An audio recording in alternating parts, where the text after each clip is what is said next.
Hi, everybody. I thought for a second I wasn't going to get on because I kept I kept clicking go live, and it didn't do anything. Okay, so here I am. Welcome to Supernatural Friday. It's a nice sunny day out today, so that's nice. Hopefully the weather's good where you are. We've had some crazy weather the last week or two here in Southern California, all over California actually. I don't know if you remember, a few weeks back, I talked about, actually, it's near the first of the year.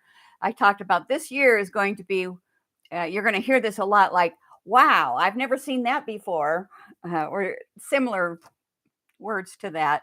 So you're going to hear that a lot this year. And boy, that weather, that was one. Another thing, I just came out this morning where I'm living. I have a freeway. It's 78 in North County, San Diego. Excuse me. And it had a pothole kind of along the edge of the road. When they started trying to get it out, they had to take out the whole half of the freeway. And so it's all torn up and the freeway's closed. And boy, the traffic jam. So I hope that won't take long. And there's also along the coast, there's houses about ready to fall in over the railroad tracks. And they closed the railroad tracks now because of slumping into the ocean. So that's another story. Okay, today we're going to talk about the miracle of music and sound. Sound and music, same thing. When I was, I'm going to referring to my book. It's called Go Barefoot into the Mind. It's on Amazon. I have a link below. But when I talk about the brain, and the brain is what uh, the brain is what processes the sounds that we hear, whether it's music or words, any kind of sounds. The brain is the one who processes it. Now, when I was little, my parents built a big living room on the front of our house, and it was real high ceiling. And my dad put speakers in the corner. Now, back then, speakers were big. It was like 2 by 3 feet. So they were in the four corners. And then he had attached the record player. We had, I think they were 33 and a half. I kind of forget. It's not 78s. It's a big records. They had a whole album of these records, what we called then long hair music. Uh, but it was like Liszt and Mozart and all those. And I would be by myself at home, and I would turn that up loud on one of those records, and I would lay down in the middle of the floor in the living room, and I would just close my eyes. And I swear I just went otherworldly. That music stuck with me. And I think when I started writing songs, I think some of those melodies kind of came to the surface, you know, especially of how the progression of the chords and all that sort of thing. But that's a little more intricate in music than I want to go today. But when in the 60s, actually the early 60s, I learned to play the guitar. I was also could read music because I played the flute also before that. I took up the guitar, and I heard music, and I would play the music that I heard, and other people at that time also heard the music, and they were playing the music, and they were very similar. And at that time, it was like the Jesus movement, the hippie movement, and they called them art songs. Now, I wasn't the hippie, but I did have long hair, and I used to go out on the grass and play my guitar. And then it was fun because other musicians would come out and we kind of jam on the lawn. I went to Chico State, and that was really fun to go out on the front lawn of the college and just uh, play the music and play with other people, and we'd share our songs and everything. But we all heard the music coming from the other side, from the supernatural music. And that was the start of what we call now praise songs.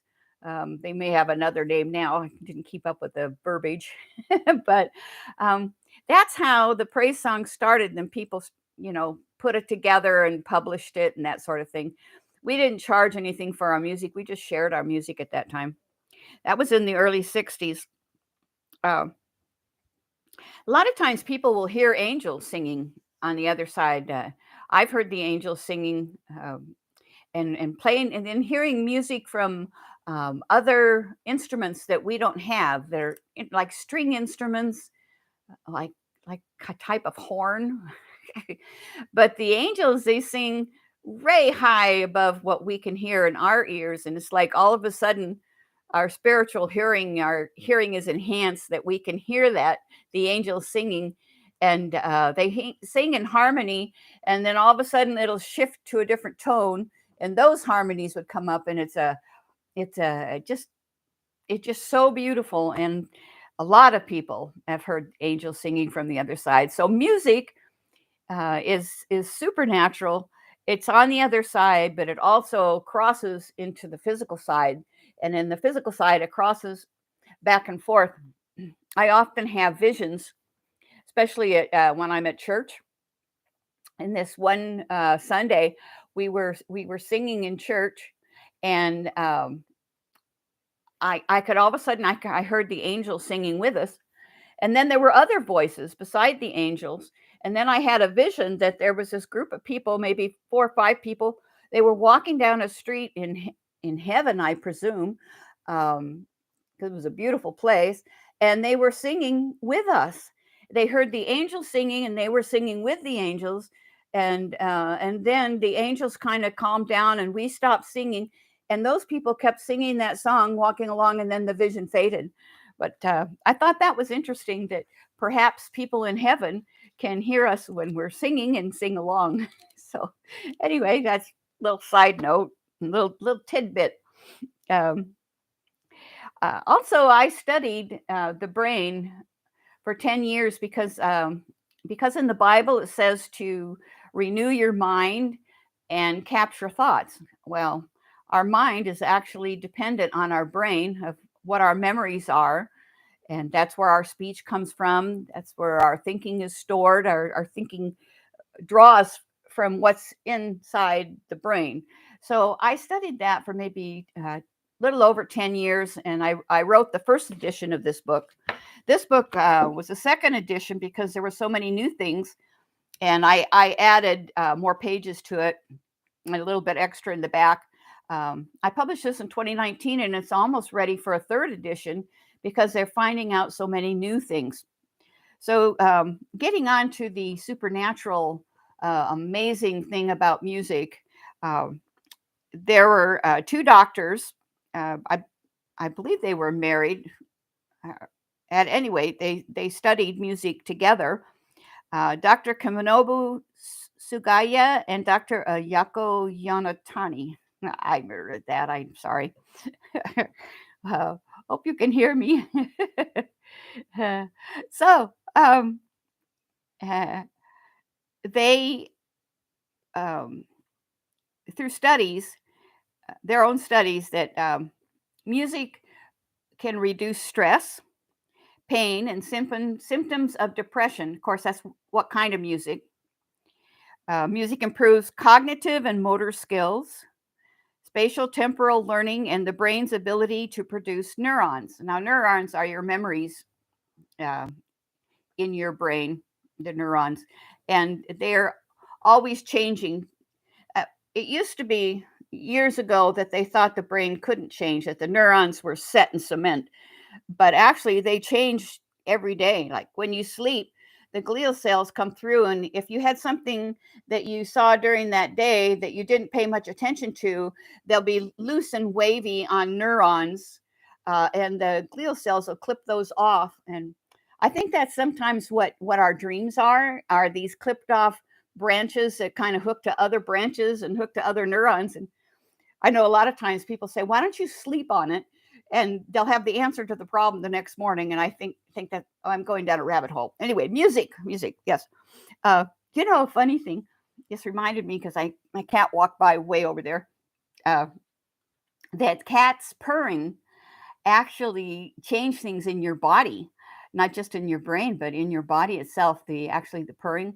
So they've tried to copy that and put that into sound for people to see how it can affect their studies right now about the purring cats purring. So that's pretty good. I like that. Um, that's some more to studying to put in the next book. Yes. um, Another interesting thing about music is with Alzheimer's patients.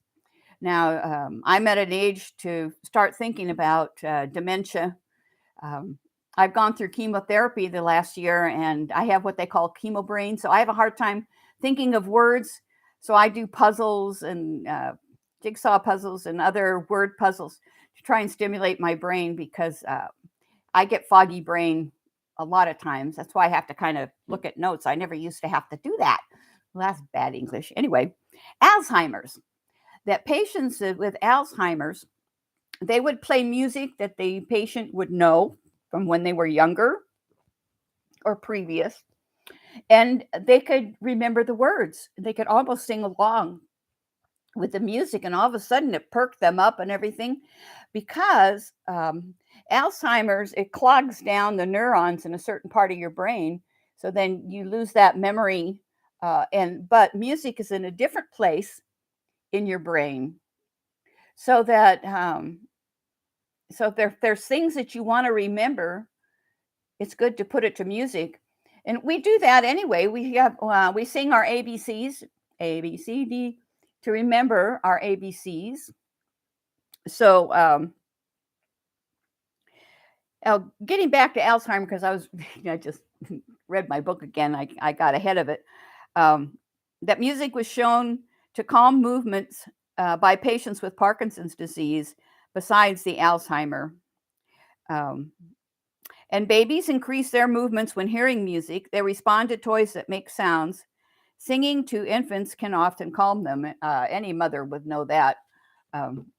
I used to take care of my grandson when he was just a baby, and he didn't like taking a nap. He didn't like getting sleepy and tired. He wanted to keep playing.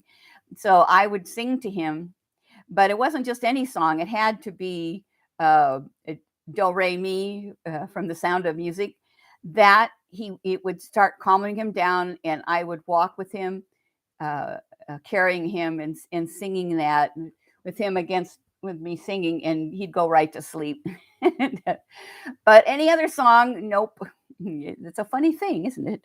So any mother will know that singing will calm an infant. So why won't we sing when we're older, when we're adults, to calm ourselves? I don't know. That'd be a good idea. Another thing where they have singing is in the Jewish synagogues. They sing the Torah, and I think a lot of the young people who go through the studies and learn how to sing the different verses from their Bible, the Torah, that it helps them remember. So your music and the singing and the sounds in one part of your brain, they also connect to other neurons with words, so that it helps you to remember the words by putting music to them. In the Bible, there's a whole book of Psalms, which are songs.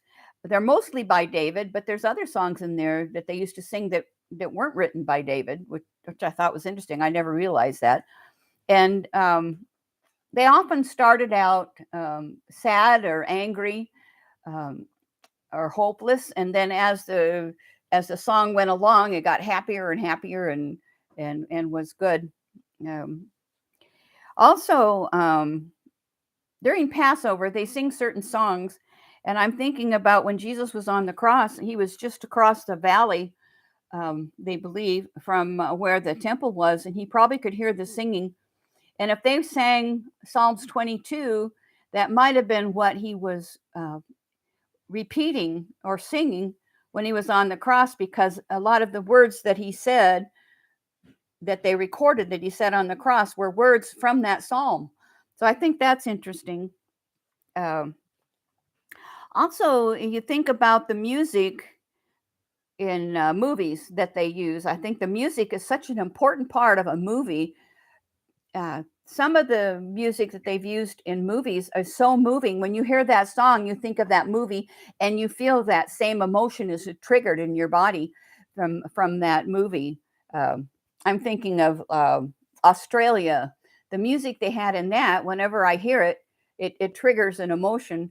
Also, The Last Mohican, that music.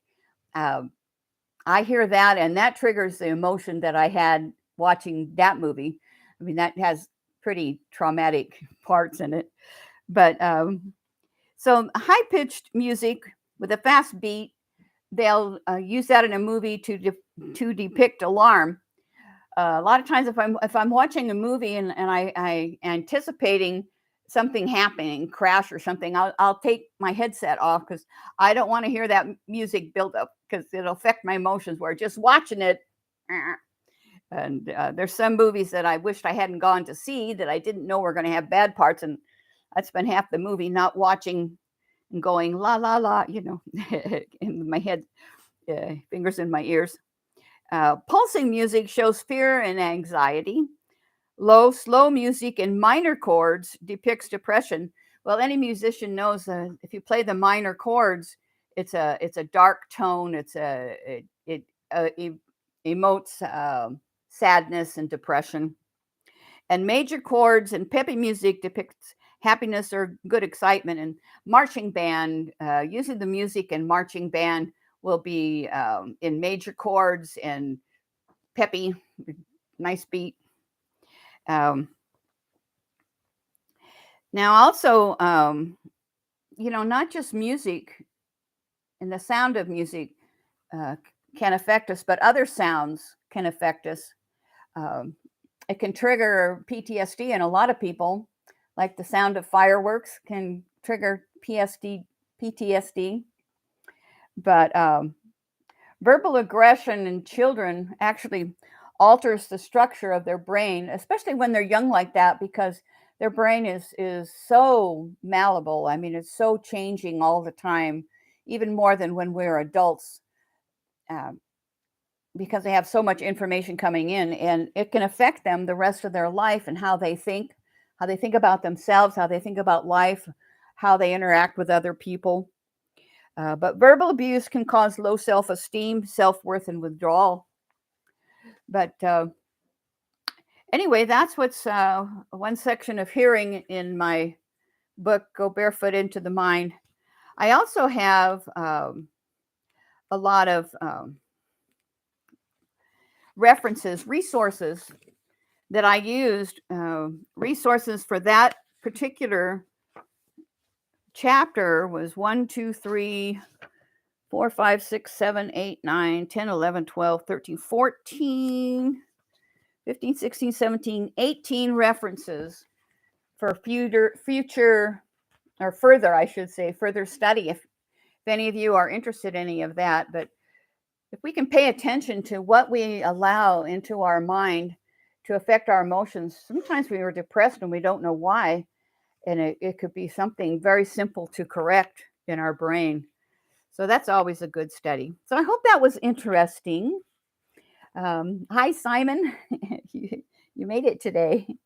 Uh, yeah, you heard the angels singing. You couldn't understand the words a lot. Yeah, I notice I hear the angels singing, it's not so much the words, but it's the harmony, and it's kind of pulsating. It gets louder and softer and louder and softer, and then it'll change into a different tone, and then it will get louder and softer. But the people that I saw in that vision, and I heard them singing with us, that was the song we were singing, and they seemed to know it, even though the angels were, I don't know, maybe in heaven they're singing more of the words. I don't know that. Anyway, uh, that's it for today. Um, oh, there's one other sound I put on a note here. It just looks, uh, is is the rapture of the church. And I know this is Supernatural Friday where I talk more about the supernatural, but that's a supernatural event, I would say, that there is a sound at the rapture of a trumpet. And one thing that I think I've done a video on it on DNA, that we're born with DNA and it puts us in a tribe. But at the sound of the trumpet, how we're raptured is that it's the sound, it attracts the DNA, and it collects the DNA, and they attract to each other. So like if you have DNA spread out, like when they do um, they study a crime scene, and they pick up DNA here and there and there. So you can leave DNA on your hairbrush all over, but when the sound of that trumpet, all that DNA comes together. And even if you were cremated or whatever, all that DNA comes together and makes a glorified single body. Well, single in a way, because there's more to that, but that's how it collects the DNA, is with the sound. So it's a sound is um, very potent, I guess I could say, very powerful. That's a good word. And then well, just like a vacuum, will all be sucked up in an instant. Anyway, uh, there's a little side note, and I'll be back on Monday. I want to do a brief prayer too. Um, Monday, my title's going to be "How to Live Carefree," and how to get control of your stress and your cares and your sickness and whatever. How to get control, and not to be overstressed, but it's how to live carefree. So these are a lot of things that I'm sharing, are things that I learned in my near-death experience. When I went on the other side, I had a download, and it's funny that I describe it first from a direction, and I see that other people, when they describe events that happen in their near-death experience, they talk about it coming from a direction. Because I had the information come like this way from the southwest, kind of 45-degree angle, and then I felt love, home, those feelings come straight down, and then I had um, healing and joy, and those type of things come from the right into me. So they everything came from directions, and then some entity behind the wall gave the words, and they came from the left, the direction. So I forgot what I went down a rabbit hole. Oh yes, because so Monday I'm going to talk about how to live carefree. Um, I hope this is helping you guys. I hope you enjoyed that. Anyway, I want to give a brief prayer. Lord, anybody watching right now, help them to understand that this life is very short, and give us ways, Father. Teach us how to use music. Teach us how to use that for our brain to calm us, and and to bring it into our life in a good way, and help us to watch what we're listening to, and to correct things in our brain, and help us in our daily life, to live an abundant life. We ask all these things in Jesus' name. Amen. So hopefully I'll see you Monday. I will take me a little while to put up a placeholder for that for Monday. And that's it for now. And I will see you on Monday. Have a great day. Have a great weekend. Yay, weekend. And I will see you on Monday. Okay. Bye-bye.